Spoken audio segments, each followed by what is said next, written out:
Hai, Assalamualaikum murid-murid. Kembali bersama saya, Cikgu Farida dalam PDPR Bahasa Melayu tahun 2. Tema pembelajaran pada hari ini ialah Kebudayaan Kita. Unit 11, Kesenian Dihargai dengan tajuk Tokoh Seni. Semua sudah bersedia? Mari kita mulakan.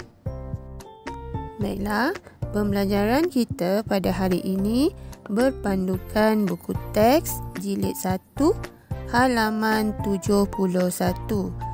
Diharap murid-murid sudah bersedia dengan buku teks masing-masing. Objektif pembelajaran yang kita nak capai pada hari ini ialah pada akhir pembelajaran, murid dapat menulis ayat yang diimlakkan dengan betul. Jadi, aktiviti kita pada hari ini ialah mengimlak. Apa itu imlak, murid-murid? Okey, imlak ialah perbuatan menulis semula perkataan atau ayat yang dibaca atau diperdengarkan dengan betul. Maksudnya, cikgu akan sebut perkataan atau membaca ayat. Murid-murid yang mendengar akan menulis semula perkataan atau ayat tersebut dengan ejaan yang betul. Baiklah, sekarang kita rujuk buku teks muka surat 71. Petikan ini bertajuk Tokoh Seni. Siapakah tokoh seni yang dimaksudkan? Mari kita baca petikan ini untuk mengenali tokoh seni tersebut. Profesor Dr. Siti Zainon binti Ismail ialah tokoh seni negara kita. Beliau dilahirkan pada 18 Disember 1949. Beliau dilahirkan di Gombak, Kuala Lumpur. Profesor Dr. Siti Zainon sangat meminati bidang seni lukis. Selain itu, beliau juga minat menulis buku tentang seni. Dewan Bahasa dan Pustaka menerbitkan banyak buku beliau seperti buku yang bertajuk Percikan Seni dan Tekstil Tenunan Melayu. Seterusnya, Profesor Dr. Siti Zainon membuat banyak pameran hasil seninya di luar negara. Beliau pernah mempamerkan hasil lukisannya antaranya di Filipina, India, Perancis dan Australia. Minatnya itu mendapat penghargaan daripada beberapa pihak. Bukti beliau menerima banyak anugerah kesenian. Antaranya ialah hadiah lukisan batik Maha 1967 dan 1968 dan anugerah budayawan Selangor 2009. Baiklah, petikan ini kita gunakan sebagai rujukan sahaja untuk memahami aktiviti imlak. Jadi, tugasan untuk hari ini saya akan beri di akhir pengajaran nanti. Okey, pada petikan ini terdapat 4 ayat yang berwarna merah. Maksudnya, ayat-ayat inilah yang akan kita imlakkan.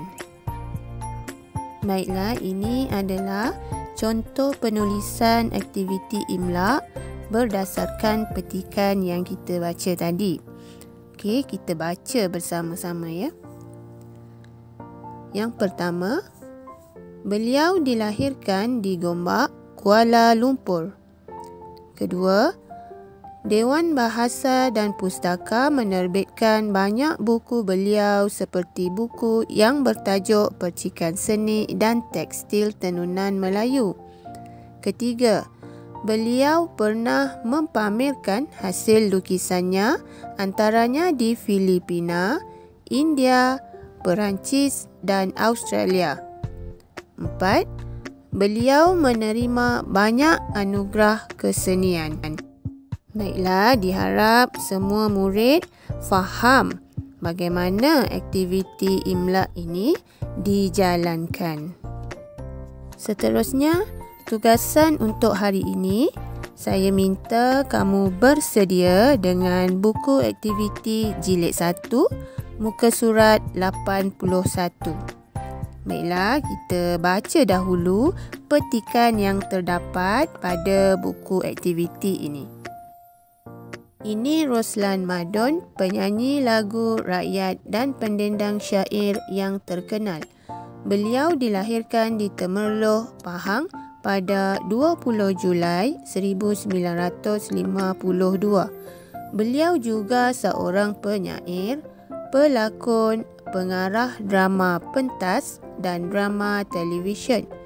Roslan Madon sering diundang untuk membuat persembahan dalam pelbagai majlis.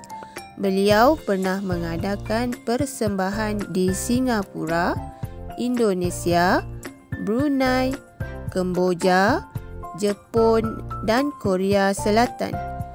Kini, beliau aktif membimbing murid sekolah dan pelajar universiti dalam bidang puisi tradisional. Beliau juga sering diundang menjadi juri pertandingan yang bercorak kesenian. Roslan Madon ialah munshi sastera Dewan Bahasa dan Pustaka. Beliau pernah memenangi hadiah sastera utusan Exxon Mobil pada tahun 2006 kategori puisi. Lagu beliau yang terkenal ialah Lemak Manis dan Seloka Pak Kadok. Sekarang saya akan sebutkan ayat yang akan diimlakan berdasarkan petikan yang dibaca. Kamu tulis pada ruangan yang disediakan dengan ejaan yang betul. Mari kita mulakan. Bersedia? Dengar betul-betul ya. Ayat yang pertama. Beliau juga seorang penyair, pelakon, pengarah drama pentas dan drama televisyen. Saya ulang. Beliau juga seorang penyair, pelakon, pengarah drama pentas dan drama televisyen. Ayat kedua, beliau pernah mengadakan persembahan di Singapura, Indonesia, Brunei, Kemboja, Jepun dan Korea Selatan. Saya ulang. Beliau pernah mengadakan persembahan di Singapura, Indonesia, Brunei, Kemboja, Jepun dan Korea Selatan. Ayat ketiga, Roslan Madon ialah munshi sastera Dewan Bahasa dan Pustaka. Saya ulang. Roslan Madon ialah munshi sastera Dewan Bahasa dan Pustaka. Ayat keempat, lagu beliau yang terkenal ialah Lemak Manis dan Seloka Pak Kadok. Saya ulang. Lagu beliau yang terkenal ialah Lemak Manis dan Seloka Pak Kadok. Baiklah murid-murid, semoga berjaya membuat tugasan pada hari ini. Kita jumpa lagi pada PDPR akan datang. Bye. Assalamualaikum.